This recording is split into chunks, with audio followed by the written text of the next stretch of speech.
I didn't wake up to find out. I didn't overhear a phone call. I didn't catch anyone. I found an envelope on my windshield. It was 6:42 p.m. on a Thursday, raining just enough to smear the ink of the words Lowell for your own good. No return address. No handwriting I recognized. Just an envelope taped under my wiper blade while I was inside the grocery store arguing with myself over whether to buy instant noodles or the fancy soup Meredith used to like. Inside were 4 printed photos. Meredith, my wife, in her company parking lot, leaning against a silver Lexus, talking to a man I'd never seen before.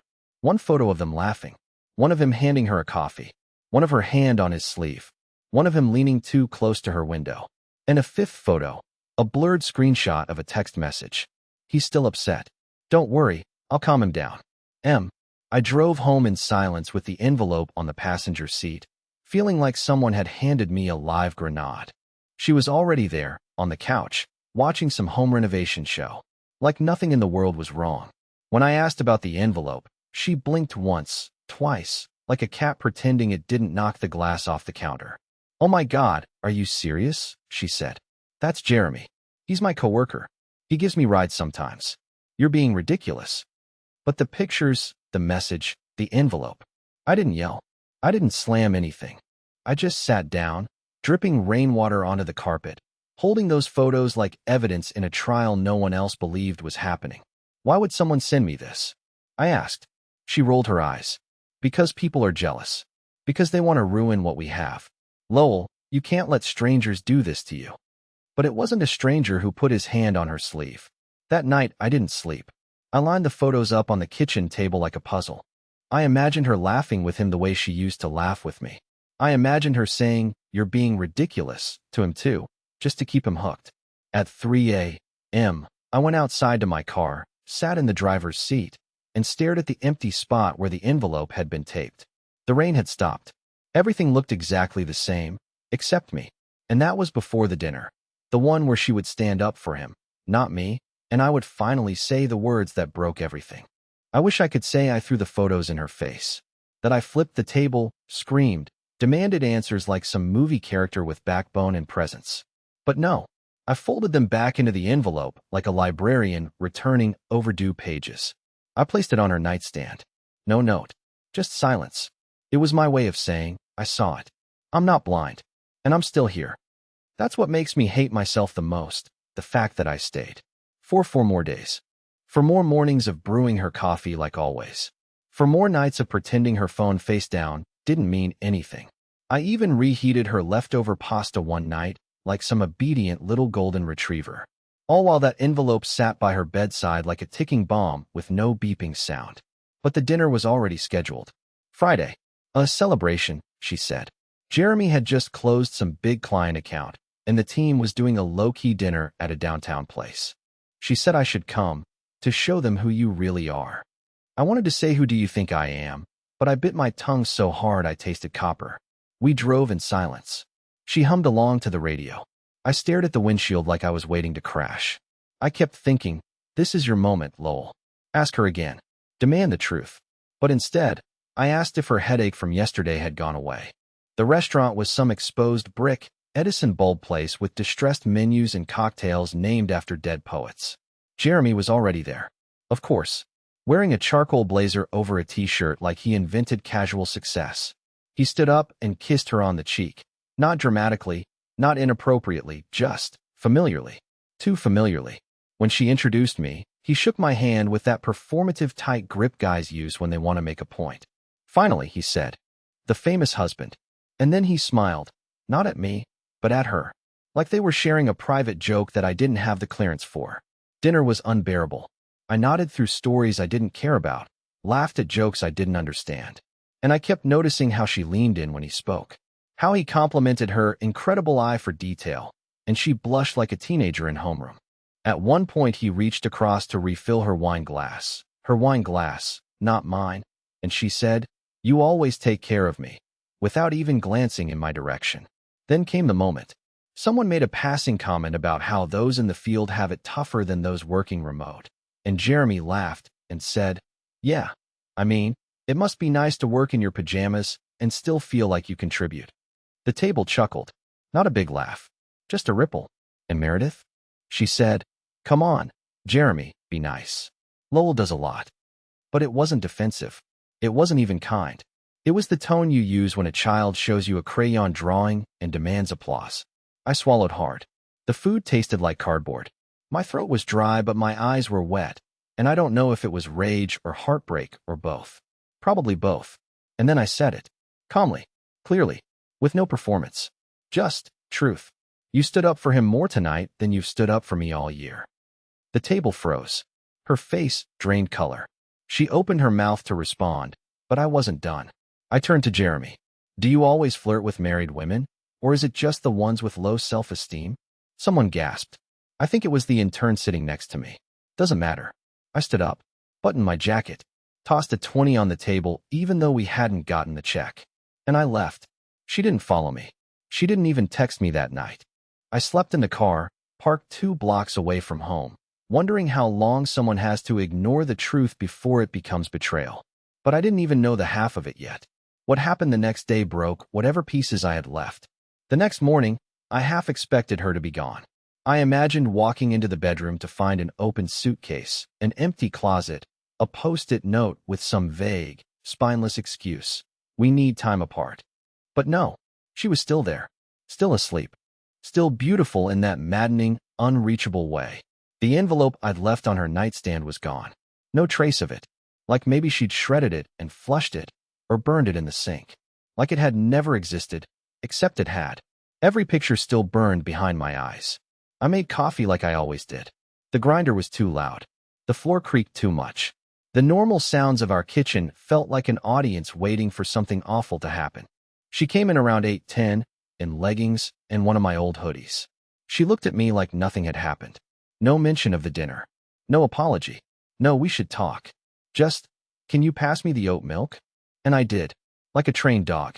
Like a man pretending not to remember how she laughed at another man's jokes while I slowly unraveled across the table. Around 10:30, she left for a strategy sink. Her words, not mine. I sat at the kitchen table for a full 20 minutes, staring at the stain her mug left on the countertop. Then, like a sleepwalker, I got up and walked into her office. I didn't plan it. I didn't even want to find anything. I just needed to know. Her work laptop was open. Slack was still running. I know I shouldn't have looked, but I did. At first, it was normal stuff.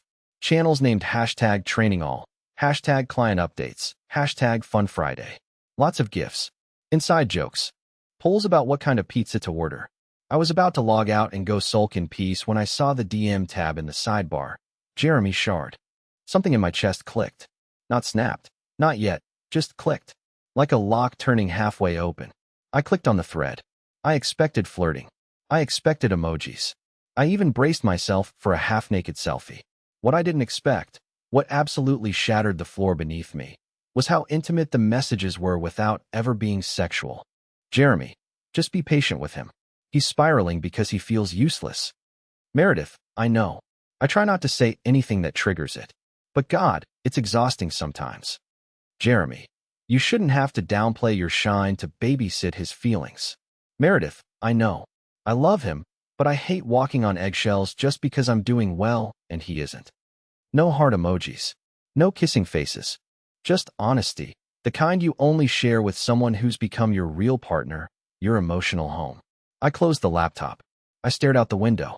I felt like a stranger in my own life. I wasn't angry, not yet. I was hollow, like someone had scooped out the center of my chest and left a voicemail there instead. She got home around 2. Brought sushi. Said the meeting went long. Said she thought I could use a treat. I nodded and chewed raw salmon while she talked about budget reports and Slack threads like the one I had just violated. I couldn't even blame her for lying. I had lied too. I had smiled. I had kissed her hello. We were both actors now, and the show had no intermission. That night, I went to the basement and looked for something to do. Anything. A distraction. I found our old wedding photo album. Dusty. Unopened for years. I flipped through pages like I was reading someone else's life. She looked radiant. I looked thinner, younger, hopeful. I stared at one photo where we were laughing, real laughing, probably at my brother tripping on the rug. And for a second, I thought, maybe I'm overreacting. Maybe this is just what marriages go through after a decade. Maybe emotional closeness with a coworker doesn't mean betrayal. Maybe. Then my phone buzzed. Blocked number. One text. No name. No context. Just this. If you want to know what's really going on, check her calendar for the 14th. That was 2 days away. I didn't sleep that night. The morning of the 14th felt like the calm before a storm I couldn't see but already smelled in the air. Meredith left early, earlier than usual, saying she had to be downtown by 8 for a leadership offsite. She kissed me on the cheek like everything was fine, like the photos hadn't existed, like her private messages weren't still echoing through my skull. She said, "Don't wait up. We're going straight from the session to a client dinner. Might be late." I nodded. My mouth said, "Drive safe." My brain said, "Liar." The second she was out of the driveway, I went to her laptop. My hands were shaking. Not out of fear she'd catch me. Out of fear that I'd actually find something worse than what I imagined. Her Google Calendar was open, color-coded like a military campaign. I searched for the 14th. Nothing. Just one entry, marked 000, Strategic Ops Day. No location. No linked contacts. No event description. No confirmation email. Just a single, sterile block of time that could mean anything or nothing at all. The rest of her week was packed with logistics calls, workshops, planning meetings, and virtual team building. But the 14th? Just one vague gray placeholder like a smudge on the screen. I stared at it for a full 10 minutes, hoping it would blink into something more specific. It didn't. I spent the rest of the morning pacing the house, trying to talk myself down. Maybe the block number text was some troll. Maybe this was just corporate lingo for a no-meeting day. Maybe I was the problem. Again. Always. By noon, I couldn't sit still. I opened the Find My app on my phone. Yes, it was invasive. Yes, it was wrong. But we had location sharing enabled since last year when she got a flat tire on a highway and I had to pick her up in the middle of nowhere. She never turned it off. Her pin showed up in Midtown. Not at her company headquarters. Not at the hotel she said she'd be at. Somewhere else entirely. A boutique spa and wellness center. I zoomed in to make sure. It was called Silva Wellness Retreat. I looked it up. Couples packages. Infrared therapy. Deep tissue. Candlelit private saunas. I didn't even think. I just grabbed my keys and drove. It took 23 minutes with light traffic. I parked across the street, out of view. The building was glass and cedar wood, surrounded by fake plants and an aesthetic that whispered rich people relax here. I didn't go in. I didn't storm through the lobby demanding answers. I just waited. At exactly 3:11 p.m., I saw her. She walked out with her hair still damp, skin glowing, a white robe under a gray coat, like she'd only half-dressed before leaving. She was smiling. Not the tight-lipped smile she gave me when she was annoyed but trying to hide it. A real smile. The kind she used to save for birthdays and beach vacations and surprise pancakes. Then he walked out behind her. Jeremy. His blazer slung over his shoulder, laughing at something she said. He leaned in close, closer than coworkers ever need to. His hand brushed hers. They got into separate Ubers. No hugs. No kisses. Just a rhythm. Like they'd rehearsed this before. Like it wasn't the first time. I didn't cry. I didn't rage.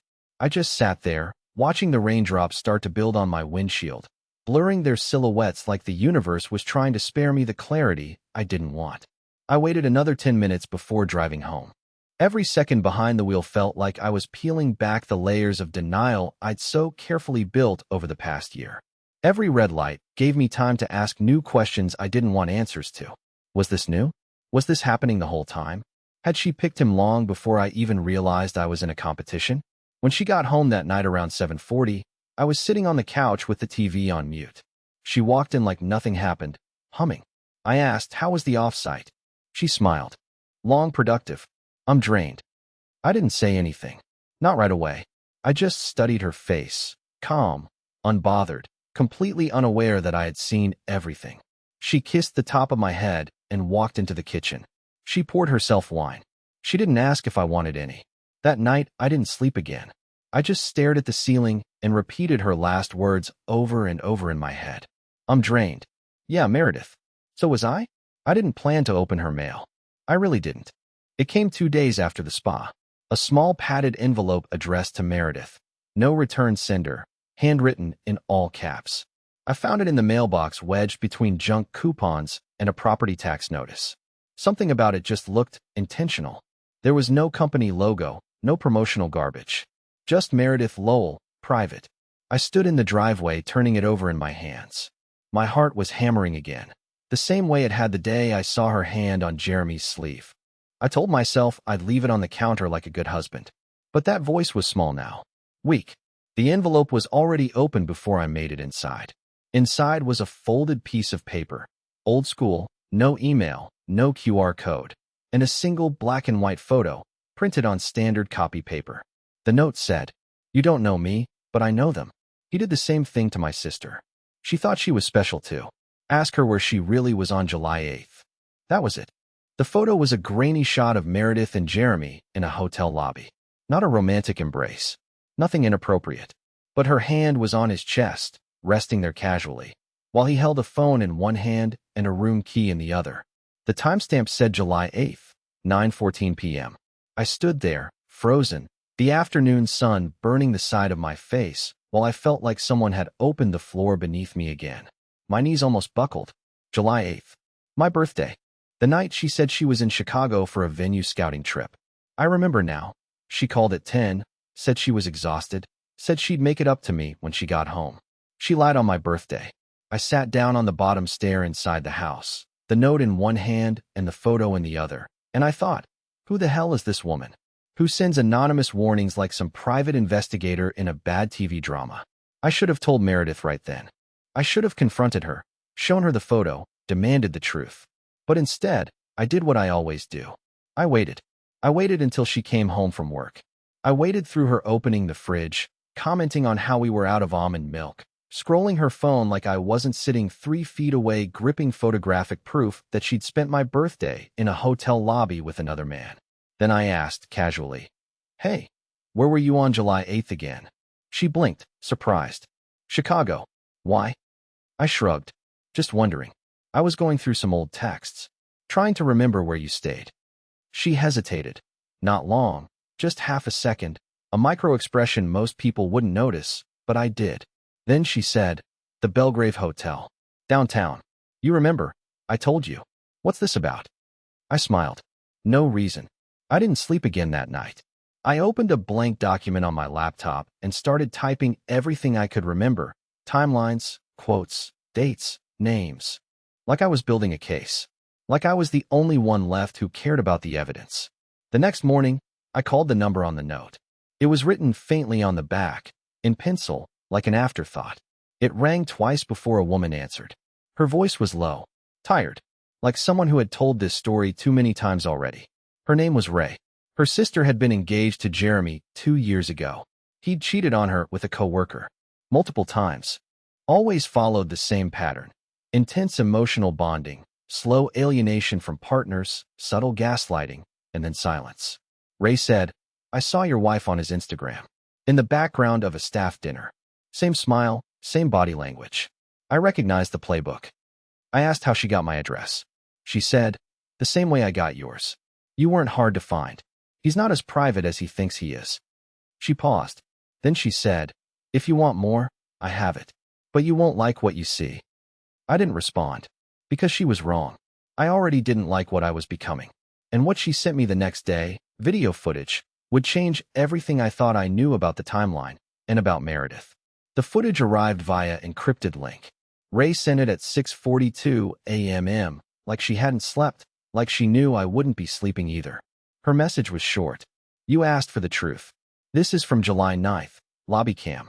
Audio included." I didn't want to click it. I stared at the screen, sipping the same reheated coffee for 20 minutes, paralyzed. There's a moment before you open something like that, something that has the power to collapse your entire version of reality, where your brain begs you not to. It whispers, what if it's not what you think? What if she's innocent? What if you're the broken one? But it was too late for hope. I clicked. The security footage was grainy, the kind used by upscale hotels that care more about aesthetics than clarity. But there was no mistaking them. Meredith. Jeremy. Same hotel Ray mentioned. Different clothes. Different day. July 9th. The day after our anniversary. The day she told me her flight was delayed due to weather and she'd be crashing at the airport hotel. The timestamp said 11:38 p.m. Jeremy was holding a small suitcase. Her suitcase, I recognized it by the fraying blue ribbon she tied on the handle. She was holding his arm as they walked in through the lobby, not hurried or nervous, just calm, comfortable. Like this was routine. Like this had happened before. There was no kiss, no inappropriate contact. But there was intimacy. Quiet, practiced intimacy. The way she turned toward him. The way he touched the small of her back before handing her the keycard. The way she smiled when he said something, leaned her head on his shoulder for a second, and mouthed the words, finally. The audio wasn't great, but it was good enough. Jeremy, room's ready. No weird check-in questions this time. Meredith, perfect. I'm so done pretending I'm in O'Hare. Jeremy, you think he suspects anything? Meredith, laughs. Lowell? Please. He still thinks I'm scared of airplane food. That laugh. That sentence. That tone. I don't remember breathing for at least a minute. My lungs felt vacuum sealed. My hands were ice. I paused the video, rewound it, played it again. Every time, the same result. Betrayal, casual and cozy, captured forever in digital surveillance. A memory I never lived, a scene I was never meant to see. I didn't cry. I didn't scream. I didn't even break anything. I just sat there, in the dark, while my version of our marriage collapsed like a building with its foundation yanked out. She lied about the flight. She lied about the hotel. She lied about everything. And the worst part? She made it look easy. The rest of the day passed in a daze. She texted around noon. Long morning, but survived. Can we do pizza tonight? I owe you a proper evening. I replied, sure. Because what else could I do? That night, we ate pepperoni on the couch. She picked the movie. I let her. She talked through half of it, scrolling her phone during the parts she used to love. She laughed once. I laughed too. Not because it was funny, because I needed her to believe I hadn't seen the video. Not yet. After she went to bed, I sat outside on the porch, playing the audio on loop, her voice bouncing between the words Lowell and please, like she was dismissing a pet who didn't know better. I thought about how long I'd been asleep, how long she'd been somewhere else, emotionally, physically, spiritually. How many things had I believed without question just because they came from her? I was done questioning myself. The only question left was, how do I end this without her controlling the narrative? Because if she was capable of lying this effortlessly, then what would she do to protect herself when I finally pulled the mask off? I didn't want revenge. I wanted truth. I wanted a clean exit. I wanted her to feel the silence that comes after trust is gone. I didn't sleep that night either. But I wasn't just lying in bed anymore, staring at the ceiling like a ghost haunting my own body. This time, I was planning. I was organizing. I was writing things down, quietly, methodically, as if preparing a case for court. Because in a way, I was. It's funny how grief sharpens your focus once it turns cold. I wasn't angry anymore. I wasn't sad. I was clear. I had no interest in screaming matches or crying breakdowns. I didn't want revenge in the way movies make men want it. I wanted something slower. I wanted her to know I knew, not when I exploded, but when I vanished. When she realized I had walked away and taken everything I ever gave her with me. That morning, I started with the bank accounts. Not joint. Those were too obvious. I was smart enough to have my own savings long before our trust began to crack. I created a new checking account under a quiet credit union 3 towns away. I set up mail forwarding. I changed the password on my laptop. I turned off shared calendars. She didn't notice any of it. Why would she? She was too used to my passivity to imagine I could ever build a plan behind her back. That was her first mistake. The second came later that day. Around 4:30 p.m. I heard her car in the driveway. I was upstairs, organizing files on a backup hard drive, a full copy of our shared life. Photos, documents, text transcripts, audio clips, even a screen-recorded version of that spa cam footage. Not because I planned to use it, but because I needed to hold it. Proof that I wasn't insane. Evidence that I hadn't just dreamed my own betrayal. I heard her heels on the stairs and clicked out of the folder fast, pulling up a spreadsheet. But it was too late. She opened the door without knocking. Hey, she said, standing in the doorway. What are you working on? Just going through some old files. Backups. Thought it was time. She tilted her head. Backups of what? I shrugged. Everything. For a split second, something flickered in her eyes. Not panic. Not guilt. Something quieter. A mental calculation. She stepped into the room and leaned against the frame like she always did when she wanted to test my mood before deciding if she could talk about something else. Are you okay? she asked, her voice softer than usual. Why wouldn't I be? I replied without looking at her. She stayed quiet. Then she said, Lowell, is there something I should know? And I turned to her, calmly, with what I imagine was the faintest smile. Is there something you want to tell me? Silence. She blinked, just once. Then she laughed, not genuinely, but nervously, and said, You're being weird lately. It's like you don't even want to connect anymore. That sentence, that phrase, after everything, it almost made me crack. But I didn't. I just looked at her like she was a stranger trying to pretend we were still friends at a party neither of us wanted to attend. She left the room, clearly unsettled. That night, she didn't bring up dinner. I did. I offered to cook. Pasta, garlic bread, salad. Her favorite. I poured her wine, asked about work, even rubbed her neck while she watched TV. She thought things were improving. That was her third mistake. The next day, she found the backup drive. I had left it plugged in, deliberately, to see what she'd do. It wasn't labeled. It didn't need to be. I knew curiosity would override caution. I waited upstairs while she worked from the kitchen, heard her chair slide back around 2:15 p.m. and then silence. No questions. No confrontation. She didn't mention it. But her energy changed. That evening, she was jumpy. Polite. She asked me if I was happy. She said, You've been really present this week. As if that was a compliment and not a clue. I smiled, told her I was just feeling more grounded. She smiled back, unsure, probably wondering if she should panic or pivot. I went to bed early. She stayed downstairs, pacing. I could hear her steps from the floor above, like a Morse code of anxiety tapping out a single word. Busted. She didn't know what I had seen. She didn't know how much I knew. She didn't know when it would happen, only that something was coming. And that's exactly what I wanted. Because tomorrow, the final day, wasn't going to be loud. It was going to be silent, permanent, and unforgettable. I woke up before sunrise. The house was still, wrapped in that eerie, blue quiet that only happens just before the world remembers it's supposed to be loud again. Meredith was still asleep, one arm draped across my side of the bed like she owned both halves. Her breathing was even, peaceful, maybe the most peaceful she'd looked in months. I didn't feel hate. I didn't feel love either. I just felt done. There's something powerful about the moment you realize you don't owe anyone your pain anymore.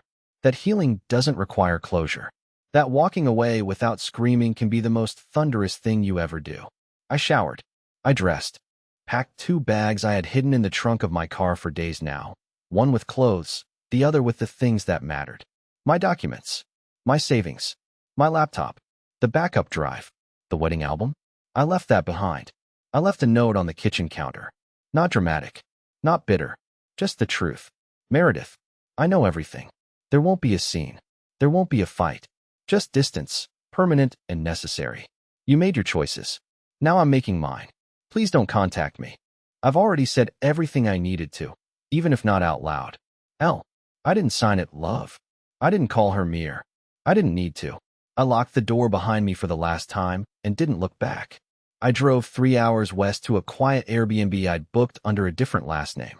A lakeside cabin with creaky floors and no Wi-Fi, just what I needed. That first night, I sat by the fire pit outside with a blanket and a notebook, writing not about her, but about me. For the first time in years, I was the story again. Not the side character.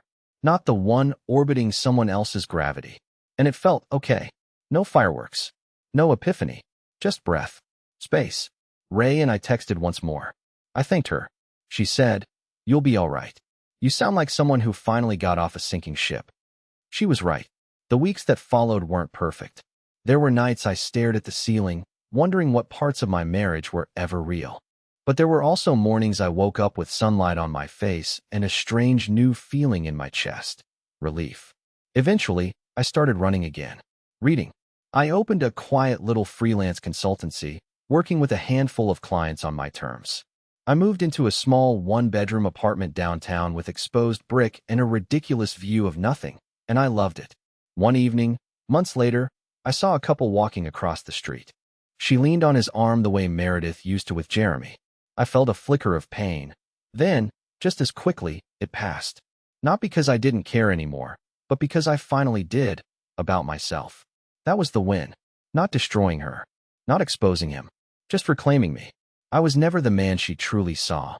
But now, finally, I was the man I saw, and that was more than enough.